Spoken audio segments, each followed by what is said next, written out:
드라마를 보게 되면 아들이 큰 잘못을 범해서 집으로 돌아올 때 아버지가 노발대발하며 혼내는 장면이 나오죠. 그러면서 이야기합니다. 나는 너 같은 자식 둔 적 없으니까 당장 나가.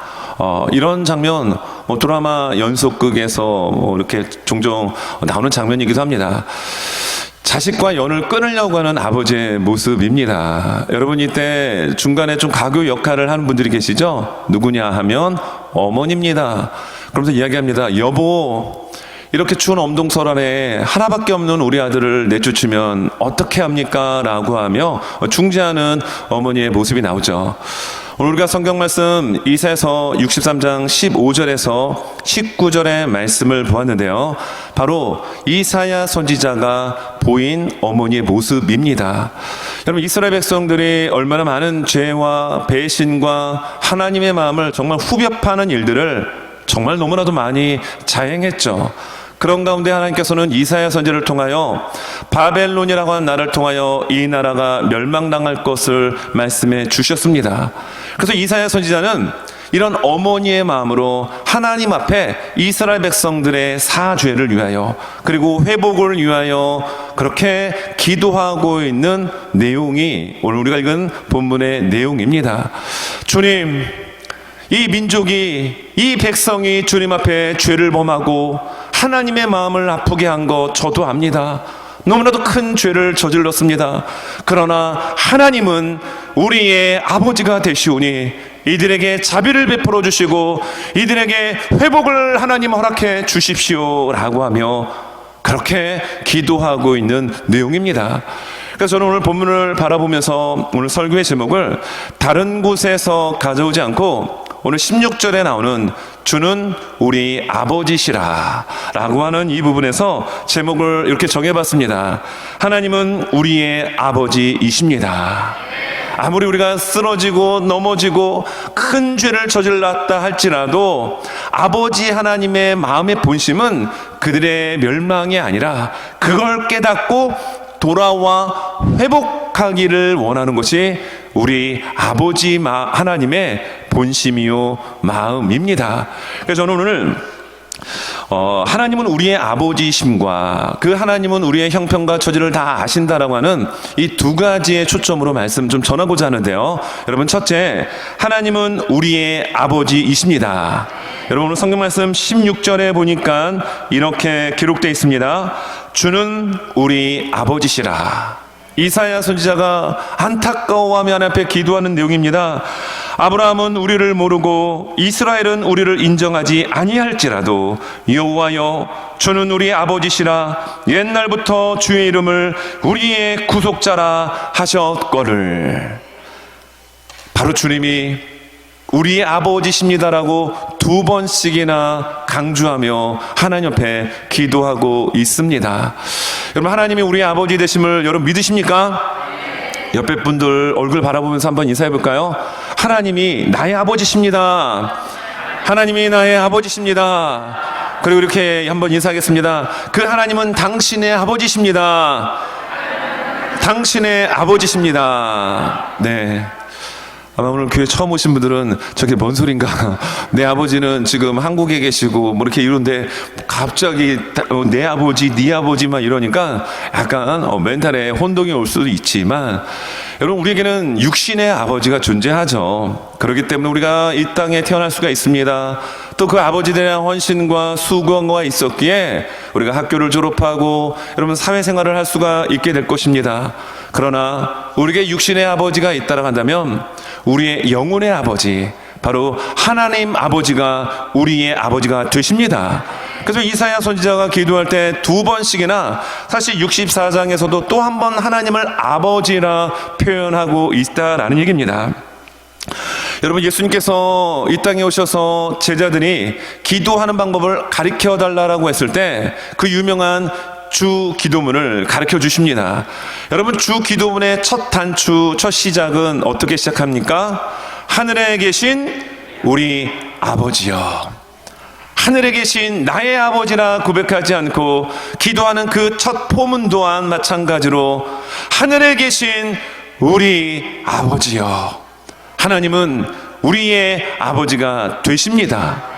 여러분, 그래서 여러분 정말 하나님 마음에 합했던 다윗이 시편에 보게 되면 그 아버지 하나님을 찬양하고 그 하나님의 놀라운 은혜를 참 많이 고백을 하죠.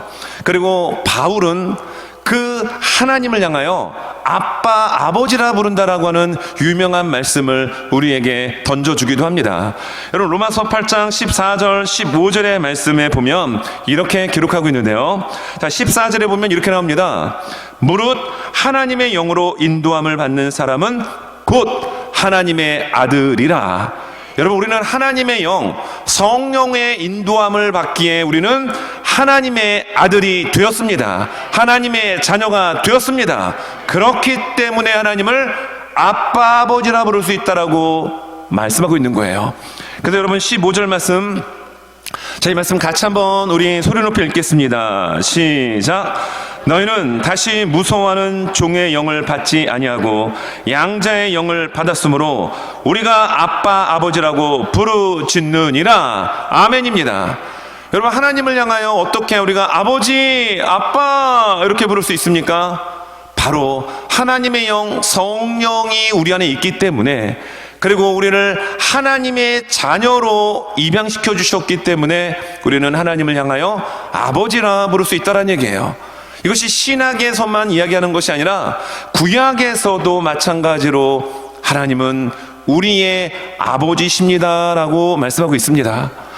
여러분, 성경에 보게 되면 집 나간 탕자, 둘째 아들을 기다리는 아버지의 비유가 나오죠. 누가복음 15장에 보면 잃어버린 것을 되찾는 세 가지의 비유가 나옵니다.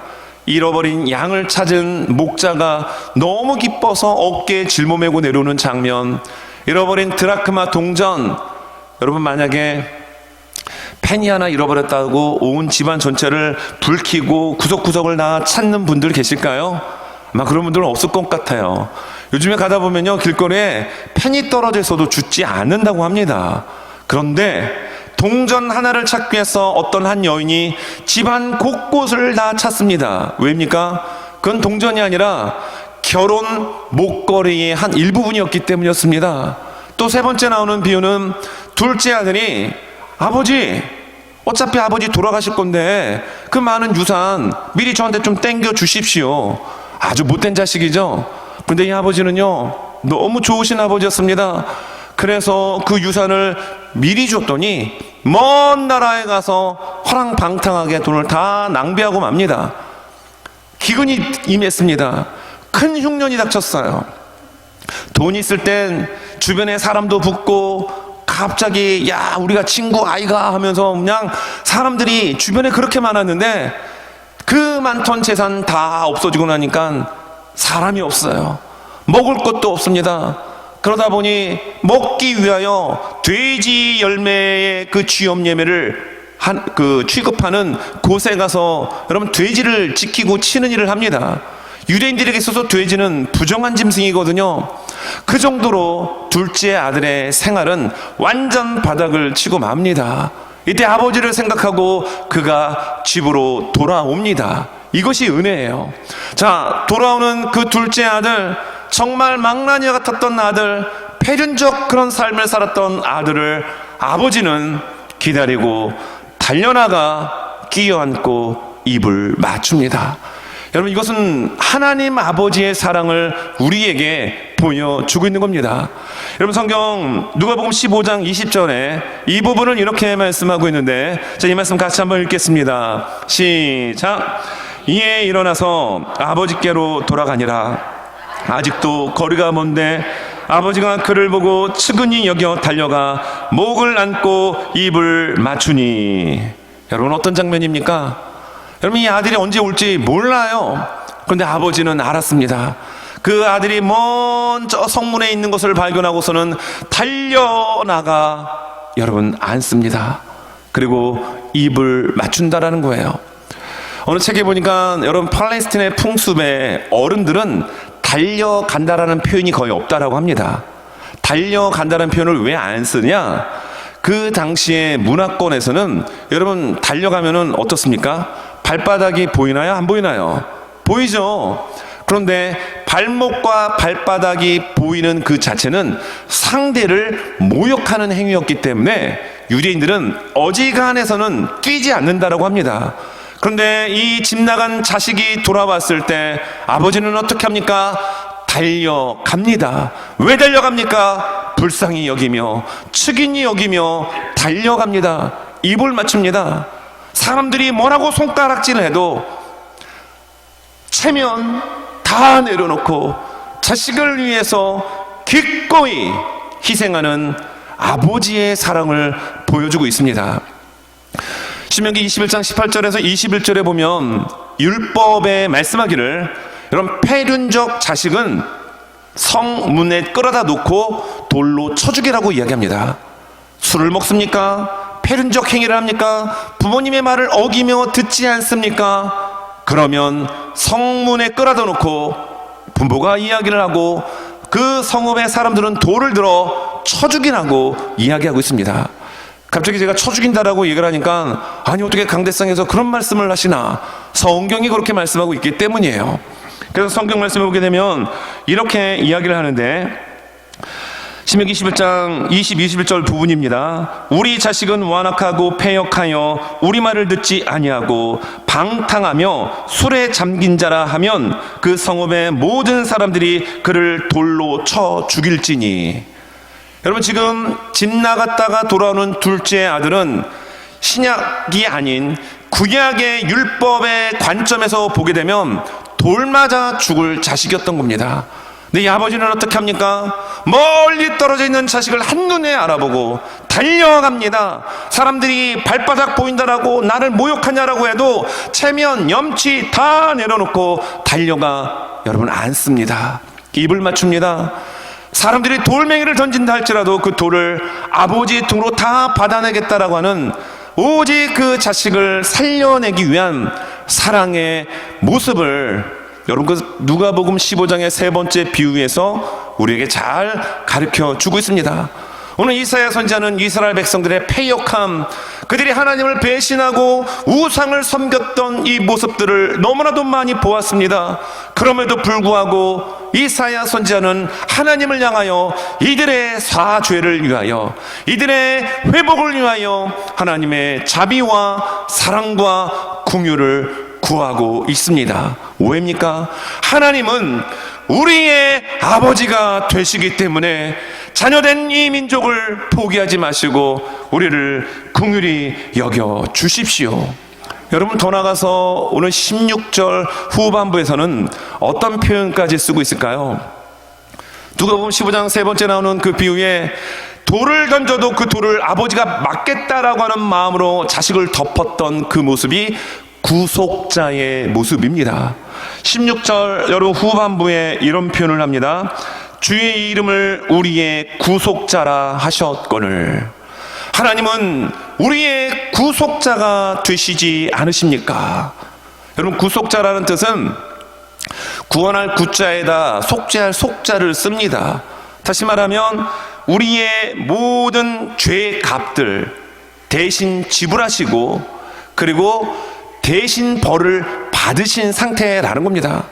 우리가 받아야 할 모든 죄, 그런데 하나님께서 그런 모든 것들을 대신 지시고 값을 지불하신 이 나라, 이 민족이 아닙니까? 하나님, 그러므로 이 민족을 불쌍히 여기시고 구원해 주십시오 라고 하는 아버지 하나님께 대한 간절함의 기도가 오늘 본문의 내용입니다. 그리고 16절에서도 주는 우리의 아버지시라. 여러분, 하나님은 우리의 아버지가 되십니다. 여러분, 그 아버지 하나님은 예수 그리스도를 이 땅에 보내주셔서 우리가 대신 치를 수 없는 우리의 모든 죄를 십자가에서 죽음으로 갚주시고 우리를 하나님의 자녀로, 하나님의 가족으로 불러주셨습니다. 여러분, 그 하나님이 누구의 하나님이십니까? 여러분들의 하나님이신 줄 믿습니다. 그 하나님은 어떤 분이십니까? 우리의 아버지가 되십니다. 그 하나님은 우리의 아버지가 되셔서 여러분들의 삶과 여러분들의 모든 인생의 행로를 친히 먼저 앞서 가셔서 우리를 이끄시고 우리를 인도해 가시는 그런 사랑스러운 아버지 되심을 우리는 믿습니다. 여러분, 두 번째, 오늘 그 하나님 아버지는 자신의 백성의 형편과 처지를 다 알고 계신다라는 얘기입니다. 여러분, 15절 말씀입니다. 주여 하늘에서 굽어 살피시며 주의 거룩하고 영원하운 처소에서 보옵소서. 주의 열성과 주의 능하신 행동이 이제 어디 있나이까. 주께서 베푸시던 간곡한 자비와 사랑이 내게 그쳤나이다. 여기에 기도를 시작하며 어떤 표현을 쓰고 있냐면 하늘에서 굽어 살피시며 라는 표현을 쓰고 있습니다. 여러분, 요즘 같은 시대에 굽어 살펴 주시옵소서라는 표현은 거의 안 쓰죠. 여러분, 주변의 친구들과 아니면 교회 구역 식구들, 아니면 밖에 직장 동료나 밖에서 관계를 맺고 살아가는 사람들 사이에 굽어 살펴 주시옵소서, 여러분 이런 표현 들어보셨나요? 그런 표현 쓰시는 분 정말 못 봤습니다.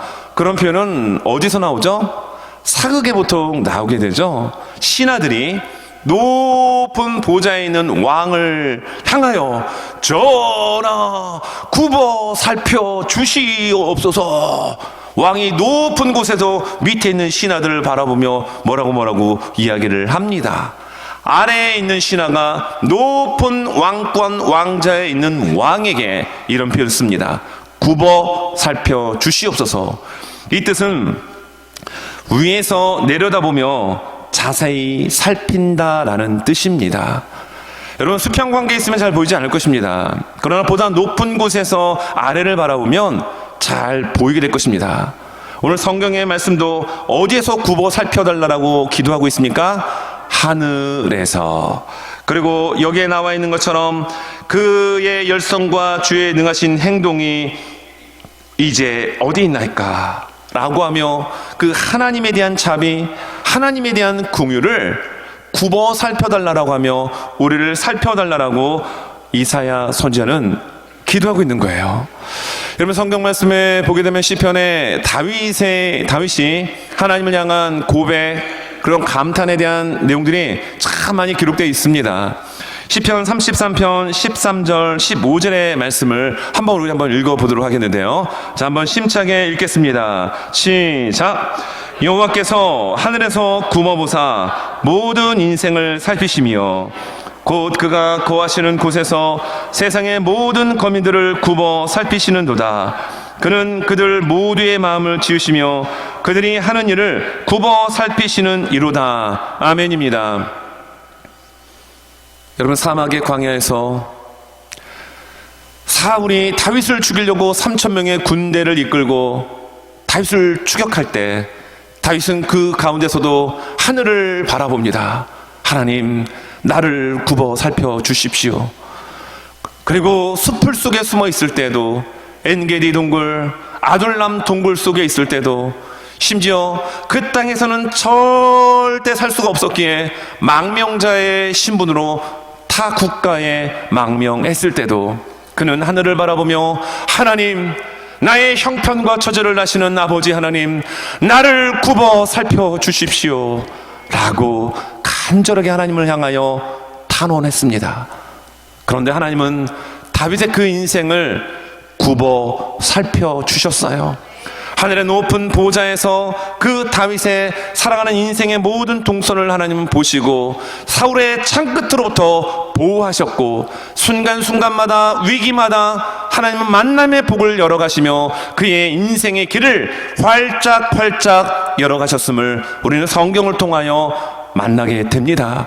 여러분, 그 하나님 아버지는 우리의 삶의 형편과 처지를 굽어 살피시는 하나님 아버지이십니다.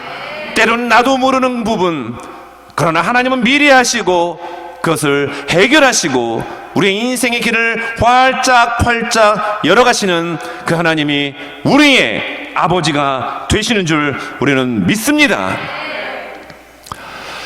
저는 1900이 아니죠. 2015년 3월 달에 LA에 미국 땅을 처음 밟았습니다. 그리고 한 8년간은 말레이시아에서 또 교회를 개척해서 한인들이 없는 그 지역에서 목회를 했습니다. 참 많은 어려움들이 있었습니다. 교회를 개척할 때 제 나이가 35이었던가 6이었어요. 그러니까 30대다 보니까 젊은 혈기가 있잖아요. 그래서 정말 아무것도 없는 맨 땅, 한인도 없는 그곳에 기도응답 받고 가서 그냥 부딪혔습니다. 너무너무 지금 생각해보면 힘들었었어요. 다시 그때로 돌아가라고 한다면 못 돌아갈 것 같습니다. 그런데 놀라운 것은 여러분, 그렇게 힘들고 어려운 순간순간마다 하나님은 나의 형편과 처지를 아시고 길을 열어 가셨다라는 거예요. 그래서 저는 8년간의 말레이시아 선교지에서 목회를 딱 한 단어로 정의한다면 긍휼의 하나님, 긍휼의 하나님. 정말 하나님의 긍휼하심이 없다면 여러분 그곳에서 살아남기가 쉽지 않았을 것입니다. 그리고 LA에 와서 한 3년, 한 3, 4개월 있었습니다.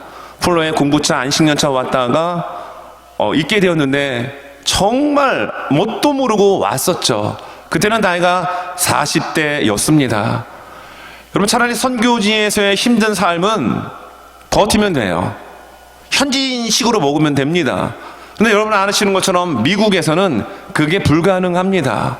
나가는 아파트, 집세, 뭐 이게 차별이 없어요. 그러다 보니까 뭣도 모르고 왔다가 정말 소위 말하는 개고생을 했습니다. 아내도 고생 많이 했고, 저도 공부하면서 변기 뜯으러 다니기도 하고, 형광등 불 교체하러 가기도 하고, 많이는 안 다녔습니다.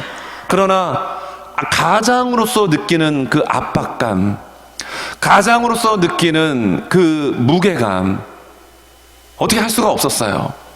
그래서 저는 밖에 나갔다가 집에 들어오면 늘 하나님 앞에 손을 들고 기도합니다. 거룩하신 하나님, 하나님은 우리의 가정의 왕이십니다. 예수님은 우리 가정의 주인이십니다. 성령님은 우리 가정의 인도자십니다. 라고 하면 저와 아내와 저희 아들의 이름을 불러가며 기도하던 중에 정말 이런 음성이 들렸어요. 내가 다 안다.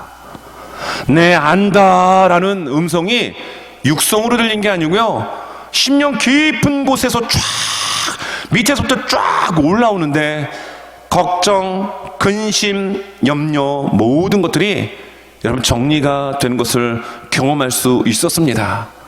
얼마나 정말 그때 힘들었는지 모릅니다.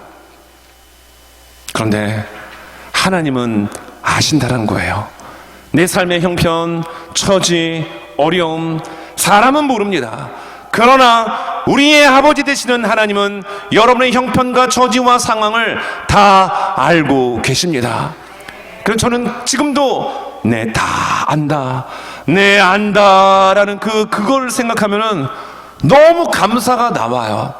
여러분, 그 하나님의 음성을 심령 깊은 곳에서 듣는 여러분 체험을 했을 때 그 다음날 모든 문제들이 해결되었을까요?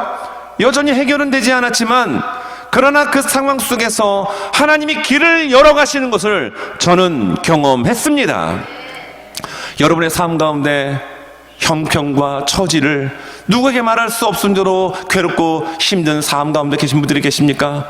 사망의 음침한 골짜기 가운데 나 혼자 내동댕이 쳐진 것 같은 그러한 절박한 상황 가운데 계신 분들이 계십니까? 하나님은 아버지이시기에 우리의 형편과 처지를 아시고 주의 지팡이와 막대기로 여러분들을 보호하시고 안위하여 주십니다. 그래서 감사할 수 있는 거예요. 여전히 상황은 어렵고 여전히 상황은 꼬인다 할지라도 하나님이 나의 아버지 하나님이 되시기에 감사할 수 있는 여러분 그 신앙의 고백, 저는 그 하나님 아버지를 믿습니다. 말레이시아에서도 그렇고요, 한국에서 사역할 때도 그랬고요, 또 LA에서도 짧지만 담임 사역을 할 때도 마찬가지고요, 너무 힘들고 인원도 없고 정말 바닥을 기는 상황 가운데 아버지 하나님은 붙들어 주셨습니다. 저는 그 아버지 하나님께서 여러분의 삶을 붙들어 주실 줄 저는 믿고 주님의 몸된 교회를 하나님께서 든든히 붙잡아 주실 줄 믿습니다. 우리는 어쩌면 그 하나님의 은혜 위 가운데 지금 물 위를 걸어가고 있습니다. 나 홀로 무리를 걷게 하지 아니하시고 옆에 동행하시며 나의 손을 붙잡아 주시는 그 아버지 하나님을 바라보며 감사함으로 달려나갈 수 있는 우리 모두가 되실 수 있기를 예수님의 이름으로 축원합니다. 여러분, 그래서 바울은 에베소 교회를 향하여 이렇게 권면을 합니다. 바울은 하나님을 향하여 아버지라는 표현을 쓰고 있는데요. 어떻게 고백하고 표현할까요? 여러분, 에베소서 5장 20절 말씀 같이 한번 이 말씀 읽겠습니다. 시작. 범사에 우리 주 예수 그리스도의 이름으로 항상 하나님 아버지께 감사하며, 제가 하나님 아버지께로 했네요. 아버지 하나님께인데요. 하나님 아버지가 되었든 아버지 하나님이 되었든 순서가 바뀌어도 여러분 거기엔 어떤 단어가 들어갑니까? 아버지가 들어갑니다. 여러분, 하나님은 우리 아버지가 되셔서 여러분의 형편과 처지를 알고 계십니다. 그리고 그 길을 열어가시고 이끌어 가십니다. 그러므로 우리는 아버지 하나님께 감사해야 합니다. 전 그걸 경험했어요. 그래서 저는 정말 삶 가운데 제가 제일 많이 쓰는 단어가 뭔가 생각해보면 감사라는 단어를 집에서 정말 많이 써요. 집 안에서 감사. 아마 다른 사람들이 보면 뭐 아내나 자식들이 보면 뭐가 감사하지? 뭐 이런 상황에서 그래서 감사가 나옵니다. 왜? 내 인생은 나의 것이 아니라 하나님이 주인 되시고 인도자 되시고 왕 되어 주셔서 이끌어 가시게 하나님 영광 드러날 수 있도록 일하여 주시는 그 하나님을 저는 믿습니다. 여러분, 그 아버지 하나님이 여러분과 함께 하시기에 여러분 감사는 우리 모두가 되실 수 있길 바랍니다. 여러분, 성경에 보면 하나님의 뜻이 몇 가지가 나오는데요. 데살로니가전서 5장 16, 17, 18절에 보면 그 유명한, 여러분 집안에 딱 이 문구 많이들 액자로 만들어 놓고 걸어 놓기도 하죠. 여러분, 어떤 말씀이죠? 항상 기뻐하라. 범사에 감사하라는 세 번째죠. 쉬지 말고 기도하라. 그리고 세 번째, 범사에 감사하라. 여러분, 오늘 에베소 교회를 향하여 바울은 데살로니가 교회를 향하여 펜을 들고 썼던 그 내용, 하나님의 뜻, 세 번째, 범사에 감사하라. 이는 그리스도 예수 안에서 너희를 향하신 하나님의 뜻이니라. 그런데 하나님을 향하여 아버지 하나님께 어떻게 하라고요? 감사하라는 겁니다. 세상 사람들은 이해가 되질 않아요. 이해할 수도 없습니다. 그러나 하나님의 영, 성령의 인도함을 받는 우리는 하나님의 아들이기에 여러분, 그 형편과 처지 속에서도 감사하며 나갈 때 실제로 감사할 수 있는 상황으로 하나님은 일하여 주실 줄 믿습니다. 말씀 정리합니다. 여러분, 어떤 아버지를 만나냐에 따라 인생이 바뀌어지기도 합니다. 소위 말하는 흙수저, 은수저, 금수저가 있다고 얘기하죠. 요즘은 다이아몬드 수저도 있다고 합니다. 여러분들은 어떤 수저이신가요? 네, 저는 흙수저 중에 흙수저입니다. 네, 여러분들 중에 혹시 다이아몬드 수저 있으십니까? 예, 웃으시는 분들이 계시는데 다이아몬드 수저인 줄 믿고 싶지만 사실 저희 교회 내 다이아몬드 수저인 경우는 많이 없는 것 같아요. 금수저만 돼도 대단합니다. 은수저만 해도 대단합니다. 그런데 어떤 아버지 밑에서 출생했느냐, 태어났느냐에 따라서 그 자녀들의 인생의 등급은 사실 요즘 같은 시대는 어느 정도 정해져 있습니다. 그것을 부인하기 힘든 시대를 우리가 살아가기도 하죠. 다이아몬드와 같은 아버지 밑에서 태어난 자식, 야, 정말 부럽죠. 그런데 여러분, 말씀으로 천지를 창조하신 하나님, 전능하시고 전지하신 하나님, 창조주의 하나님이 누구의 아버지십니까? 나의 아버지십니다. 우리의 아버지가 되십니다. 여러분, 흙수저, 은수저, 금수저, 다이아몬드 수저 아무것도 아니라는 사실을 여러분 기억하고 자긍심을 가질 수 있기를 바랍니다. 나의 아버지가 만약에 바이든 대통령이라 한다면 여러분 어떻게 하시겠어요? 바이든까지 가지 않고요, 대한민국의 어떤 장관이 나의 아버지라고 한다면, 현직에 있는 고위직에 있는 분이 내 아버지라고 한다면 여러분, 우리는 어깨에 힘들어할 것입니다. 하물며 만왕의 왕 되신 그 하나님, 전능하신 아버지 하나님이 나의 아버지, 우리의 아버지가 되신다고 한다면 여러분, 이 땅을 여러분 당당하게 여러분 살아가는 우리가 되어야 될 줄 믿습니다. 그리고 그 아버지 하나님은 우리의 형편과 처지를 다 알고 계세요. 사람은 수평 사이에서 보기 때문에 안 보입니다. 그러나 하나님은 위에서 우리를 바라보십니다. 멀리서도 우리 안고 일어섬을 하시며 우리의 심령에 어떤 일들이 일어나고 있는지를 판단하시고 꿰뚫어 보시는 그 하나님이 우리의 아버지시기에 우리의 형편처지 상황이 아무리 급박하고 절망적인 상황일지라도 그 하나님을 바라보며 미리 감사하며 나가는 우리가 되어지기를 예수님의 이름으로 축원합니다.